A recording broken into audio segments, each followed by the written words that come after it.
Olunaku lwa kujaguza dinale era nga parish y'e Nakulabe yetutegekedde olunaku olwaleero. Parish ezigatta kola dinale eno gye tujaguza olwaleero mwe muli Mulago, mwe muli Jinja Kalooli, Nakulabe yennyini n'endala nnyingi. Nkwaniriza ku Bukedde TV1 mu programu Wulira Eddoboozi, nange Namwanga Margaret. Ekitambiro kigenda kulemberwamu Omutiibwa Kadino Emmanuel Wamala awamu ne Bishop eyawummula Baharagati Akiiki n'abasaserdoti abakulira parish ezo ezikola dinale. Nkwaniriza katweyune ekitambiro kya misa ekitokovu. Ffenna tuyimirire, ffenna tusaakanye, tulage essanyu. Olunaku luno olukulu olutugatta awamu nga Nakulabye zikulembeddwa ow'omusaalaba, tuzzeeko ab'ekyoto, tuzzeeko amazina amaganda oba ag'ekinnansi, tuzzeeko ow'ekitabo ekitukuvu nga kikwatiddwa omusomesa Damascus Mbuga okuva Nabulagala Parish. Tuzzeeko twaya eyo evudde Nabulagala Parish. Tuzzeeko akakiiko ka dinare akakola dinare eno eya Nakulabye. Tuzzeeko bannaddiini be bali abasista, tuzzeeko abasomesa ab'eddiini, tuzzeeko abaweereza mu misa, tuzzeeko wakati waffe abasaserdoti ate n'omutambizi omukulu yasembye emabega. Tubaaniriza nnyo olunaku luno olwa dinare, twebale okujja abavudde kumpi n'ewala.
Abo nene bawaganyala amaanyi go gafuga tova ogenda empola mu kulamula otufuga ng'otukwata mpola nnyo kuba bw'oyagala tewaba kikulima. Kukola bw'otyo wayigiriza abantu bo ng'omuntu w'empisa ennungi alagirwa okuba n'ekisa ku bantu banne era awa abaana bo okusuubiririra ddala. Oli abadde asobezza omulekera ebbanga ery'okwenenya. Ebyo Mukama yabyogera. Oh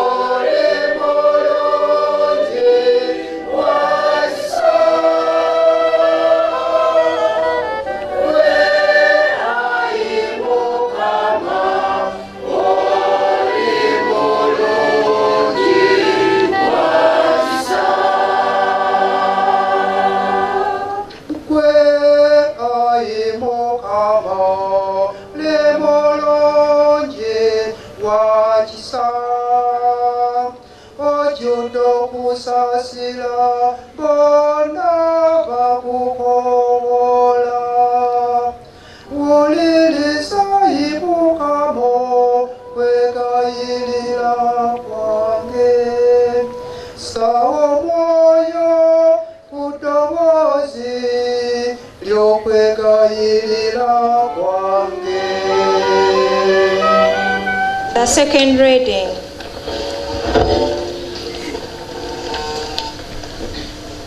Reading from St. Paul's letter to Romans chapter 8, verse 26 to 27. He calls us to trust in the Holy Spirit. In challenges, the Spirit of the Lord is there to intercede for us.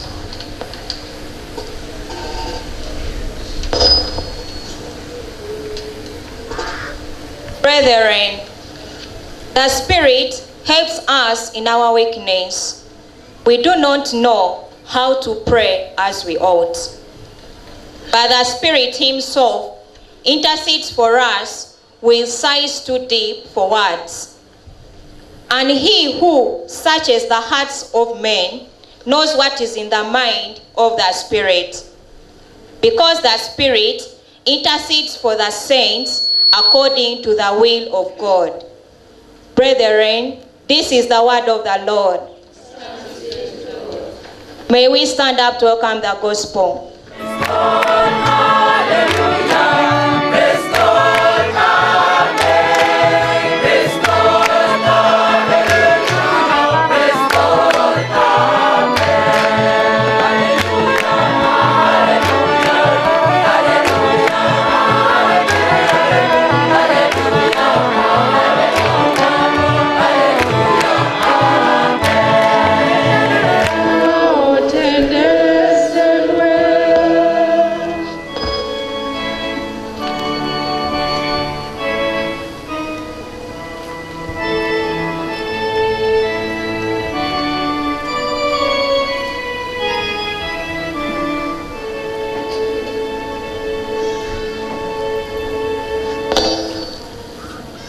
Buli ezo n'abaleetera n'olugero olulala. Yagamba nti obwakabaka obw'omu ggulu bufaanana ng'omuntu eyafuga ensigo ennungi mu nnimiro ye. Abantu bwe baali beebase, amukyaye n'ajja n'amansa zizaniya mu ŋŋano egendera. Eŋŋano bwe yagenda ekula ng'essizzaako n'ebibala, ezaniya n'erabika. Abaddu ba ssemaka ne bajja bamugamba nti, ssebo, mu nnimiro tewasigamu nsigo nnungi? Ate zizaniya yafubutuka wa? Ye n'abagamba nti, omuntu ankyaye ye yakola ekyo. Abaddu ne bamugamba nti, oyagala tugikoolemu?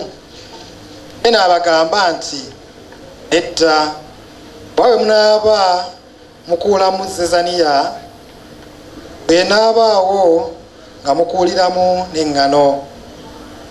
Muleke byombi bikule okutuusa amakungula. Kale nno obudde obw'amakungula bigamba abakunguzi nti, musooke mukuulemu zezaniya, mugisibe ebinywa, egende eyokebwe. Eŋŋano yo mugikuŋŋaanyize mu ggwanika lyange. N'abaleetera n'olugero olulala n'agamba nti, obwakabaka obw'omu ggulu bufaananyirizibwa ng'empeke ya kalidaali. Omuntu gye yaddira n'agisiga mu nnimiro ye. Weewaawo ntono okusinga ensigo zonna, naye bw'ekula eba mpanvu okusinga ebiddo byonna. Efuuka muti, ennyonyi eza waggulu ne zijja ne zisula mu matabi gaagwo. N'abaleetera n'olugero olulala nti, obwakabaka obw'omu ggulu bufaanana ng'ekizimbulukusa omukazi kye yaddira n'akitabula mu bibbo by'obuta obusatu okutuuka byonna lwe byazimbulukuka. ebyo byonna abantu Yesu yabibabuulira mu ngero, yayogeranga nabo wabula mu ngero.